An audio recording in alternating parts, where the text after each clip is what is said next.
Hi welcome back students. நம்ம பார்க்கக்கூடிய இந்த ப்ராப்ளம் வெர்டிகல் மோஷனில் இருக்கக்கூடிய ஒரு அனதர் மெத்தட் ஆஃப் ப்ராப்ளம் அப்படின்னு கூட சொல்லலாம். ஸோ அதில் ஒரு பேசிக்காக ரொம்ப ஈஸியான ஒரு மெத்தடு தான் இந்த question.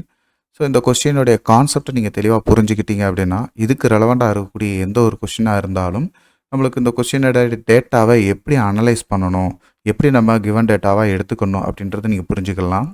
A ball is thrown vertically upwards from the top of the tower with the velocity of 20 meter per second. ஒரு டவருடைய ரூஃப்ல இருந்து வெர்டிக்கலி த்ரோ பண்றாரு. ஒரு பாலை வந்து என்ன செய்றாரு, வெர்டிக்கலி த்ரோ பண்றாரு. அப்படி வெர்டிக்கலி த்ரோ பண்ணும்போது இனிஷியலாக அவர் கொடுக்கக்கூடிய வெலாசிட்டி எவ்வளோ இருக்குன்னா 20 மீட்டர் பெர் செகண்ட் இருக்கு. ஸோ இப்போ த்ரோ பண்ணும்போது இந்த வெலாசிட்டி படிப்படியாக குறைஞ்சிக்கிட்டு போய் ஒரு பர்டிகுலர் இடத்துல என்ன செய்யும் அப்படின்னா இந்த இடத்துல இதோட வெலாசிட்டி என்னவா இருக்கும், 0ன்னு இருக்கும் இல்லையா.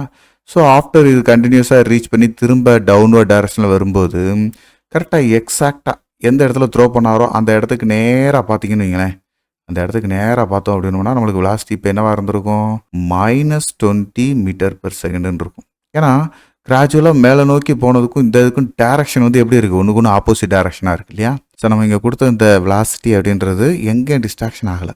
திரும்ப ரிட்டர்ன் வரும்போது நம்மளுக்கு அப்படியே என்ன செஞ்சுருக்கும், மைனஸ் டேமில் இருக்கும். சரிங்களாப்பா. ஸோ இதைத்தான் இந்த இடத்துல நீங்கள் தெளிவாக புரிஞ்சுக்கணும். இந்த கான்செப்டை நீங்கள் தெளிவாக புரிஞ்சுக்கிட்டீங்கன்னா இந்த வெர்டிக்கலி த்ரோ அப்வர்ட்ஸ் அப்படின்னு பார்க்கும்போது கரெக்டாக எக்ஸாக்டாக அதுக்கு ஈக்குவலாக இருக்கக்கூடிய அந்த பாயிண்டில் அதோடைய வெலாசிட்டி என்னவா இருக்கும் அப்படின்னு பார்த்தோம்னா திரும்ப ரிட்டர்ன் வரும்போது மைனஸ் டேமில் இருக்குன்றதை புரிஞ்சுக்கிடலாம். சரிங்களா. ஸோ இப்போ அடுத்து என்ன சொல்லியிருக்காங்க, the ball strikes the earth after 5 seconds of its throwing. So அப்போ நம்மளுக்கு டோட்டல் டைமிங் கொடுத்துட்டாங்க, எவ்வளவு 5 seconds அப்படின்னு கொடுத்துட்டாங்க. What is the height of the tower அப்படின்னு கேட்டிருக்கிறாங்க. ஸோ இந்த பால் என்ன செய்ய போகுது, இப்போ வெர்டிக்கலி டவுன்வர்ட் டைரக்ஷனில் கிரவுண்டை வந்து ரீச் பண்ண போகுது. இப்படி கிரவுண்டை ரீச் பண்ணுற இந்த இடத்துல இதோட வெலாசிட்டி என்ன, இதோடைய ஹைட் என்ன. ஹைட் அப்படின்றத ஹெச் அப்படின்னு எடுத்துக்கிடுவோம். ஹெச் அப்படின்றது தான் நம்மளுக்கு இங்கே டிஸ்பிளேஸ்மெண்ட்டாக பார்க்க வேண்டியது. What will be the velocity of the ball while striking the earth அப்படின்னு பார்க்கும்போது ஃபைனல் வெலாசிட்டி. ஸோ இதை நம்ம கண்டுபிடிச்சா போதும். இங்கே ஜி வேல்யூ நம்மளுக்கு 9.8 மீட்டர் பெர் செகண்ட் இன்வெர்ஸ் ஸ்கொயர்னு கொடுத்துருக்கிறது. வெர்டிக்கலி டவுன்வர்ட் அப்படின்னாலே ஆக்சலரேஷன் என்னது, positive acceleration due to the gravity. So அப்போ கொடுத்துருக்குற இந்த டேட்டாவை மட்டும் நீங்கள் கவனிச்சு பாருங்கள். யூ என்னது -20 மீட்டர் பெர் செகண்டு, ஜி எவ்வளவு 9.8 மீட்டர் பெர் செகண்ட் இன்வெர்ஸ் ஸ்கொயர்னு சொல்லியாச்சு, பாசிட்டிவ் தான். ஏ தான் ஜி வேல்யூ. தென் டைம் டியும் நம்மளுக்கு 5 secondsன்னு கொடுத்தாச்சு. ஸோ இதெல்லாம் நம்மளுக்கு கொடுத்த டேட்டாவாக இருக்கும்போது சிம்பிளாகவே சால்வ் பண்ணிடலாம்.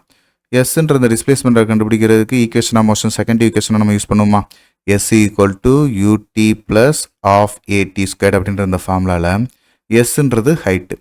சரிங்களாப்பா. யூ அப்படின்ற இனிஷியல் வெலாசிட்டி -20, டி அப்படின்ற டைம் 5 ப்ளஸ் ஆஃப் ஏயோட வேல்யூ 9.8, டியோட வேல்யூ 5 ஹோல் ஸ்கொயர்.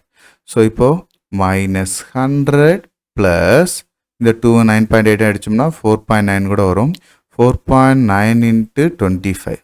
ஸோ இப்போ 4.9 × 25 எவ்வளோ வருதுன்னா 122.5 வரும். ஸோ அப்போது -100 ப்ளஸ் 122.5. ஸோ இதை நம்மளுக்கு சிம்பிளை பண்ணோம்னா நம்மளுக்கு 22.5 மீட்டர். ஹைட் எவ்வளோன்னு கண்டுபிடிச்சாச்சு, 22.5 மீட்டர். தென் சேம் பேட்டர்னில் நம்மளுக்கு equation of motion first equation v equal to u plus a t அப்படின்ற இந்த ஃபார்முலா வச்சு ஃபைனலாக இது ஸ்ட்ரைக் பண்ணும்போது எவ்வளோ வெலாசிட்டின்னு கண்டுபிடிச்சிடலாம். வியோட வேல்யூ நம்மளுக்கு தெரியும் -20, தென் ஜியோட வேல்யூ 9.8, டி டைம் வந்து 5, ஏற்கனவே கொடுத்த டேட்டா தான். ஸோ இந்த 9.8 × 5 அப்படின்றது நம்மளுக்கு 49 வரும்பா. So 49 - 20, 29 metre per second. So இப்போது ஃபைனலாக எர்த்தை வந்து ஸ்ட்ரைக் பண்ணும்போது வெலாசிட்டி எவ்வளவு, 29 மீட்டர் பெர் செகண்ட். சரிங்களா. ஸோ இந்த ஒரு 4-5 எக்ஸாம்பிளை பார்த்து வச்சுக்கிட்டிங்கன்னா போதும், எந்த ஒரு கொஸ்டின் கேட்டாலும் உங்களால் ஈஸியாக ஆன்சர் பண்ண முடியும். சரிங்களா. இந்த வீடியோ உங்கள் எல்லாருக்கும் பயனுள்ளதாக இருக்குன்னு நான் நம்புகிறேன். உங்களுக்கு இது ரொம்ப ஈஸியாக இருந்துச்சு அப்படின்னா மறக்காமல் லைக் பண்ணுங்கள். நம்ம மிஸ்டர் ஃபிசிக்ஸ் சேனலை சப்ஸ்கிரைப் பண்ணுங்கள். உங்களுடைய நண்பர்களுக்கும் ஷேர் பண்ணுங்கள்.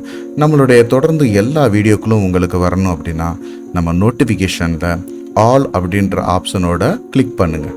தேங்க்யூ.